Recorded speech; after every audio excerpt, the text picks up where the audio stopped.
A reforma tributária ficou mais de 30 anos em discussão no Congresso Nacional.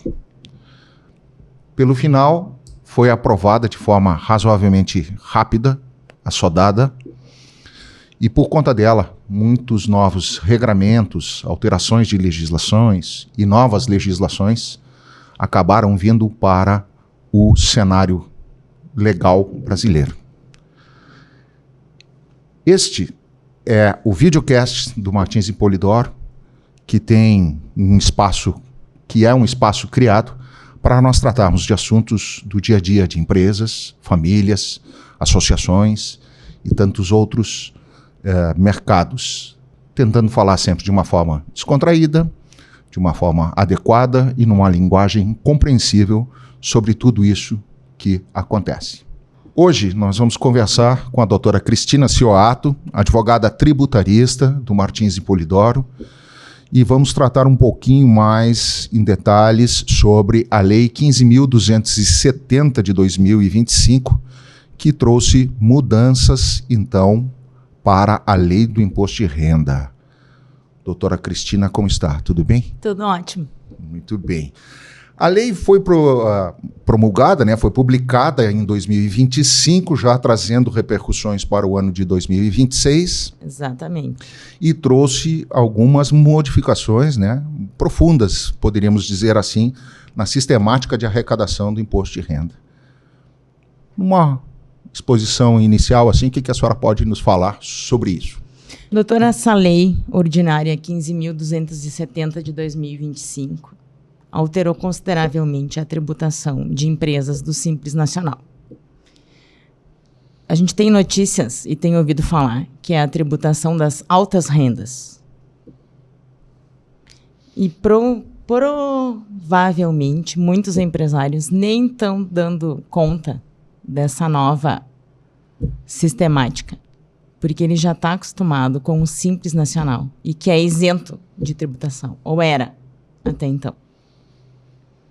E é de se imaginar, por conta disso, que tanto advogados, mas possivelmente e especialmente contabilistas, contadores, têm que ter uma especial atenção em razão disso, sob pena de quem receber estes lucros que venham a ser distribuídos, pague uma tributação maior. Exatamente. Tá correto isso? Isso. Inclusive, essa lei ordinária já está tributando, segundo, né, tá na lei e no Manual da Receita Federal, em 10%.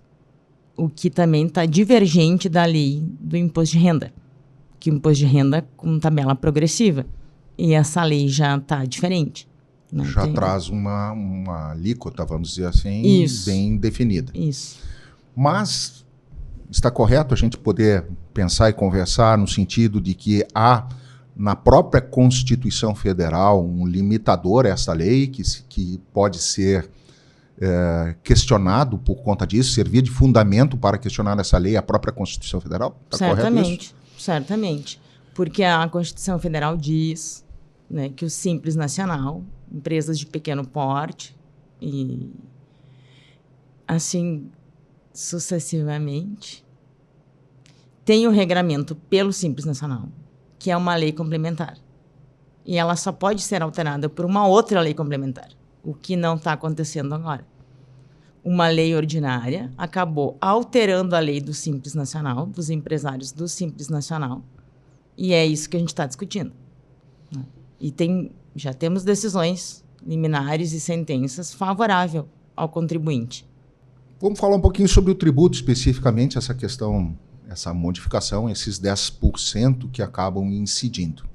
Dentro dessa lei, então, a gente tem um teto mensal de R$50 mil para que a pessoa fique isenta deste percentual de 10% de tributação que incidiria para ela. Vamos imaginar, então, o seguinte cenário, até para que as pessoas que nos acompanham possam compreender bem isso. Se num determinado mês, por exemplo, nessa divisão de lucros, o sócio da empresa recebeu R$45 mil.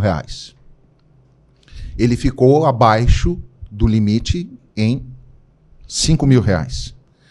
Estes R$5 mil que ele ficou abaixo, ele acumula para o mês seguinte, no sentido de que no próximo mês ele pode receber 55 e ele também estará isento? Não, doutor, não acumula. Ele tem que ficar dentro desse limite dos 50 mil. Isso. Então, estrategicamente, é interessante ele pensar sobre uma distribuição de lucro até os 50 mil. Isso, exatamente. E se Que é o planejamento tributário, inclusive, né? É uma questão de planejamento tributário. E se ele, por exemplo, receber 51 mil reais, ele fica isento até a faixa dos 50 mil e só paga os 10% sobre o R$1.000 que ele recebeu a mais, ou todo o valor está sujeito à tributação? Todo o valor sujeito à tributação. Não tem como Não. fugir disso. Não. Isso é o que fala a E é legislação. um mensal, e daí vai ter a tributação da retirada, né, do mensal, e depois no acumulado, né, no ajuste de imposto de renda, né. Sim, porque ao longo do ano ele também precisa ter, no máximo, 600 mil recebidos a título de lucros. Isso. Para ficar na faixa de isenção. Então, na verdade, nós temos dois limitadores, no mínimo dois limitadores dentro da legislação, que é 50 mil reais por mês, Isso. é o primeiro limitador, e o segundo é 600 mil reais no ano. Correto. Então, Pelo Simples Nacional. Pelo Simples Nacional. É isso. E é nisso especificamente, ou mais especificamente, que essa legislação 15.270 de 2025 diverge ou é fundamento com relação a esta alteração do imposto de renda e que tem provocado discussões judiciais? Correto. O fundamento principal é que o Simples Nacional é regulado por uma lei complementar. E essa lei complementar não foi alterada em nenhum momento até agora. O que tem é uma lei ordinária com relação ao imposto de renda que está refletindo no Simples Nacional, né? O que não poderia. Esse é o fundamento principal, né? Que a gente entende e já tem decisões liminares e sentenças nesse sentido. Que uma lei ordinária do imposto de renda não pode alterar do nada, né? Não tem um regramento específico a lei complementar do Simples. Perfeito. E, na verdade, é uma mudança de sistemática, né? Porque, normalmente, como já observamos em outras oportunidades, era comum, vamos dizer assim, a prática do dia a dia era que as empresas fizessem divisão de resultados dos seus lucros, especialmente estas empresas menores, né, optantes do Simples, enfim, dentro dos limites do Simples, fizessem a sua distribuição de resultados uma vez por ano, 2 vezes, né, como regra assim, de raciocínio, inclusive. Mas, diante de um planejamento tributário adequado, é bem possível que essas empresas também precisem repensar isso, de modo que o sócio, né, porque é o sócio que paga essa tributação, quem recebeu este valor. Correto? Podemos seguir nessa linha de raciocínio? Na verdade, o Simples Nacional vai fazer a retenção já, né? E o sócio vai fazer a declaração dele depois, né? Perfeito. Mas a retenção quem faz é a pessoa jurídica no momento que vai pagar, mas Correto. ela retém em nome do Isso. sócio, que é quem vai receber. Isso. Conforme está no estatuto. Se também tiver alguma intercorrência no estatuto, tem que alterar o estatuto, né? Okay. Da empresa, né? Que Perfeito. provavelmente no estatuto já deve estar escrito quando que vai ter as retiradas, né? Sim. De qualquer forma, este pensamento sobre essa nova sistemática, essa mudança de cultura, ele passa diretamente por um estudo individualizado de cada situação para se ver o que é melhor. Porque não é só este rendimento que vai ser considerado, só a distribuição de lucros que vai ser considerado para fins de imposto de renda da pessoa física. Exatamente. Correto esse raciocínio? Correto. Muito bem. E esta retenção, então, a gente já comentou que ela não é cumulativa, né? O valor recolhido a menor ou distribuído a menor num mês não se soma ao próximo mês. Uhum. Exatamente. Mas o que a gente poderia falar assim, de outros valores que eventualmente poderiam ser integrados? A gente pode dizer, por exemplo, que o Prolabore faz parte disso? O que é uma Não, definição... o Prolabore já está remunerado, né? Ele já é remuneração, né? Ele já tem uma incidência anterior. Não entra nesse caso. Não entra nesse caso. Não. Que outras rubricas, por exemplo, não entram neste caso para a soma desse valor dos R$50 mil? Se de repente ele prestou algum serviço, também a remuneração não vai entrar, vai ter outra tributação. Se receber valores de aluguéis, por exemplo, aí a outra tributação também não vai ser nos Não lucros e soma dividendos. esse valor. Isso. Ótimo. E vamos imaginar também um outro cenário, que é o cenário de quem poderá ter uma remuneração, porque, na verdade, como estamos falando da legislação, em essência, de uma lei que mudou a legislação do imposto de renda, nós estamos falando, em essência, da pessoa física que vai ter que fazer a sua declaração de ajuste anual. Vamos imaginar, então, que uma dessas pessoas receba de um dos seus clientes R$30 mil e ficou abaixo do limite dos 50. Então, por conta disso, o pagador, a pessoa que está fazendo o pagamento desses 30, não vai fazer a retenção porque ficou abaixo. Entretanto, ela poderá receber R$30 mil de uma outra pessoa, para quem ela também presta serviço, que também não vai fazer a retenção porque ficou abaixo dos R$50 mil. Como isso se processa depois? Isso vai ser processado em que momento se vai equalizar essas diferenças? Na declaração de imposto de renda, né? A Receita vai conciliar os dados e vai tributar ali. Por isso que nós temos os limitadores de 50 mil por mês ou 600 mil, no caso, no ano. É neste momento que vai fazer a retenção. Isso. Muito bem. Isso tudo vem trazendo uma majoração da carga tributária? Vem. Porque o Simples Nacional estava isento, né? No nosso entender, continua isento, né? Mas essa lei veio e está tributando já no 10%, né? Que é fora da linha da progressividade do imposto de renda, né? Perfeito. Ela já foi para uma alíquota definida. Isso. Uhum. E sobre, estritamente agora, o aspecto assim, constitucional, lei ordinária, lei complementar e etc., né? Nós já tangenciamos um pouquinho sobre isso. O que a senhora pode nos dizer? Qual legislação, em essência, sem pensar como o fisco pensa, mas olhando tão somente pelo prisma da legislação, da hierarquia de leis, qual seria a lei a ser seguida? Como deveria isso ser observado? A lei complementar do Simples Nacional. A lei complementar. Isso, que ela diz com todas as letras, que é isento. Enquanto a empresa estiver no Simples Nacional, ela é isenta de tributação dos lucros e dividendos. Por que é importante a gente deixar e comentar isso para as pessoas que nos acompanham também, que dentro do sistema legislativo brasileiro nós temos uma hierarquia, vamos dizer assim, de legislação. Exato. Constituição Federal, as leis complementares, dentro do nosso exemplo, Isso. e as leis ordinárias. Esta seria especificamente a hierarquia. A lei do Simples Nacional, abaixo, obviamente, da Constituição, mas que precisa ter uma referência dentro da própria Constituição, ela é hierarquicamente superior à lei ordinária, correto? Correto. E aí uma lei ordinária não poderia alterar disposições de uma lei complementar. Só uma lei complementar altera uma lei complementar, uma lei ordinária altera uma lei ordinária, ou uma lei hierarquicamente superior pode alterar uma inferior. Correto.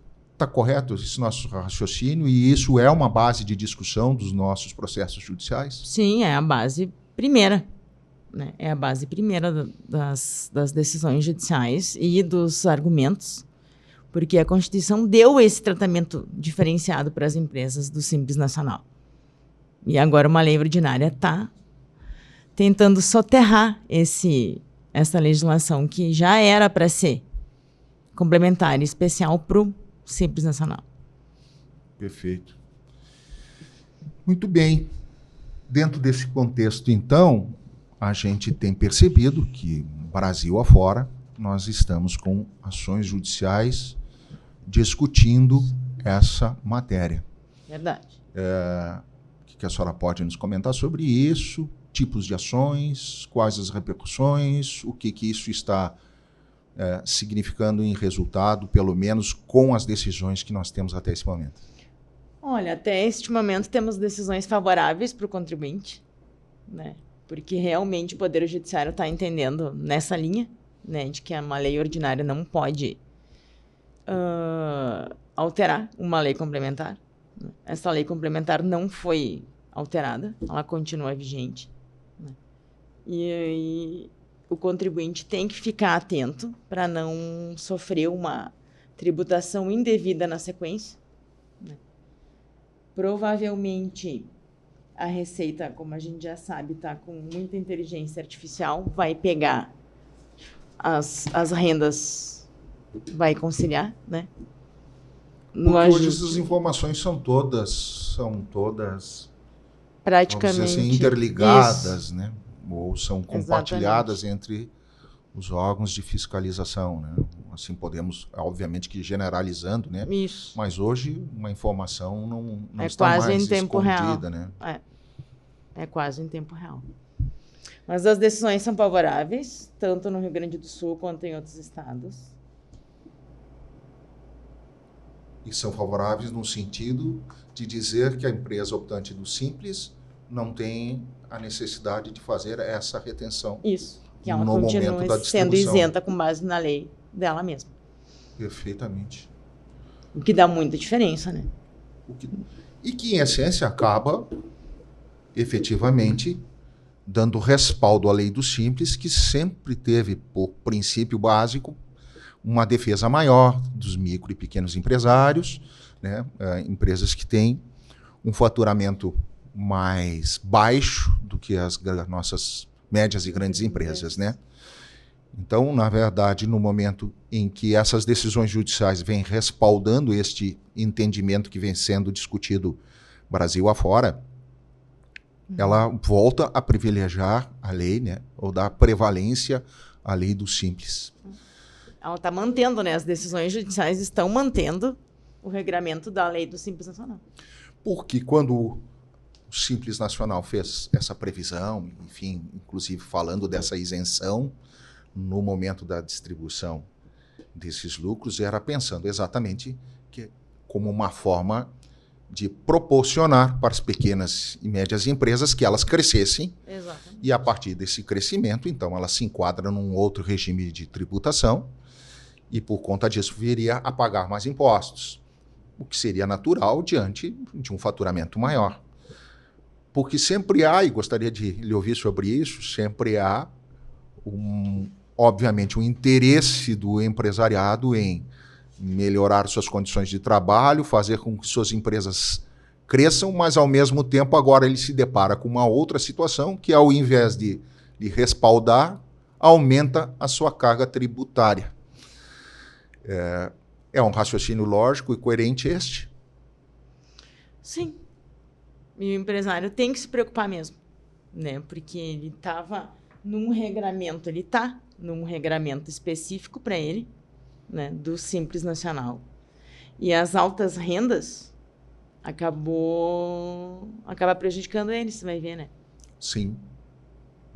E a gente até e a bitributação está muito evidente, né? Porque ele vai ser tributado quando a PJ fizer a retenção dele e depois, na sequência, quando fizer a declaração de imposto de renda, né, o ajuste dele, né, da pessoa física, né? Sim, perfeitamente. Que é o grande problema. Então, também é importante que a gente deixe claro isso para as pessoas que nos acompanham, que o problema não está, obviamente, em fazer a empresa, hoje optante do Simples, em crescer. Isso. O que nos preocupa sempre é a questão de como, eventualmente, distribuir lucros que a empresa possa ter condições de distribuir ao longo do seu exercício social ou ao final dele, de modo que isso também não gere uma carga tributária maior ao próprio sócio, né, a pessoa física, no momento da sua declaração de ajuste anual, né, de imposto de renda. Porque até então a isenção era zero tributação, né? Exatamente. É para ser, né? Certo. Bom, também está em pauta, em discussão hoje no Congresso Nacional, e nós não vamos nos detalhar muito nisso, uma mudança dos limites, né, dos valores da lei do Simples Nacional no que diz respeito a faturamentos, né, ao faturamento anual de cada empresa para ela poder se manter. Então, as bases que estão definidas na lei do Simples, que não foram nunca mais foram reajustadas, estão sendo revistas nesse momento, o que poderá trazer, inclusive, alguma outra repercussão, mas não neste momento, especificamente em relação a essa legislação. Exatamente, porque daí ela taxou, né? Entre aspas. Ficou expresso, né? Não identifica se é a empresa do Simples ou de outra modalidade, né? Mas para nós, como a gente está focado aqui, conversando do Simples Nacional. É isso que acabou acontecendo. Isso. Manter, né, para uma empresa, seja do porte que for, mas especialmente para as micro e pequenas empresas, manter o seu crescimento, a sua previsibilidade para crescer dentro de uma lógica de planejamento tributário também é importante. Podemos entender que isso é um ponto a ser pensado, discutido e avaliado dentro desse contexto do que nós estamos conversando? Com certeza. E caso a caso, né? Sim. Porque a empresa pode escolher, né? Se ela quer aplicar na empresa esses valores ou se ela quer redistribuir entre os sócios. Né? Sim. Ela pode... Só que ela vai ter que planejar um a um para tentar ficar nesses limites ou discutir judicialmente por enquanto, né? Perfeito. Doutora Cristina, nós já comentamos sobre as decisões judiciais que estão sendo prolatadas, né, Brasil afora. Essas decisões já são definitivas? São decisões de que nível e elas ainda podem ser alteradas? Doutora, as decisões no momento são de liminares e de sentenças. São recentes, né, porque a lei é de dezembro de 25, as demandas judiciais e agora de 2026. Cabe recurso ainda, né? Não temos nas instâncias superiores decisões ainda, mas é um alento para o contribuinte. Temos muitas decisões favoráveis para o contribuinte. Teremos certamente um prazo razoavelmente longo, pensando na vida civil, né? Quem é do meio jurídico é um tempo que não é exagerado, né? Já estamos acostumados com esses tempos longos dos nossos processos judiciais, mas na vida civil... normalmente as pessoas se assustam, né, com o tempo dos prazos, a duração de um processo judicial. Mas é adequado a gente dizer que nós teremos, certamente, para ter uma consolidação dessas decisões na esfera judicial, possivelmente uns 6 ou 7 anos ainda pela frente. Correto.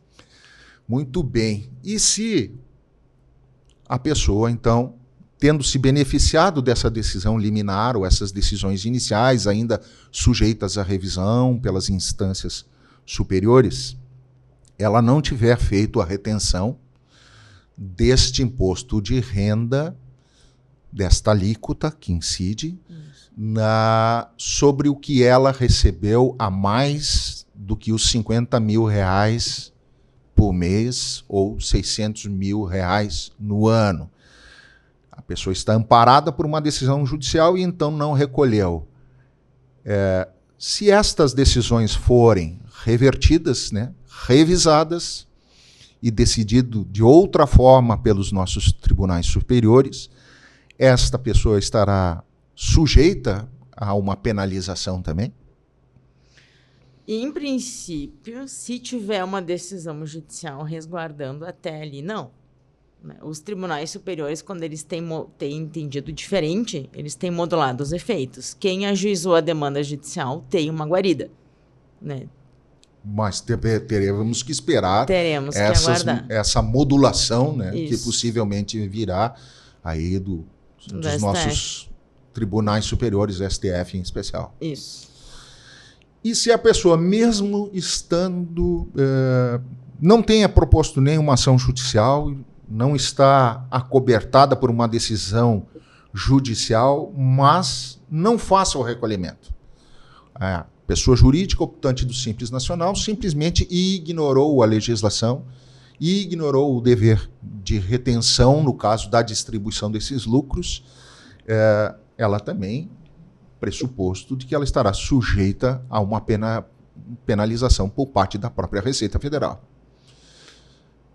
A tributação, né? Quando a Receita apurar a tributação, multa, juros e assim sucessivamente. Sim, essa conta pode ficar muito alta. Muito alta. Então é importante ficar atento a tudo isso e por isso que falamos antes e repetimos a questão da necessidade de pensar, né? Planejar tributariamente não só a empresa agora, mas também, né, os valores que serão repassados à pessoa física dos sócios. Isso, exatamente.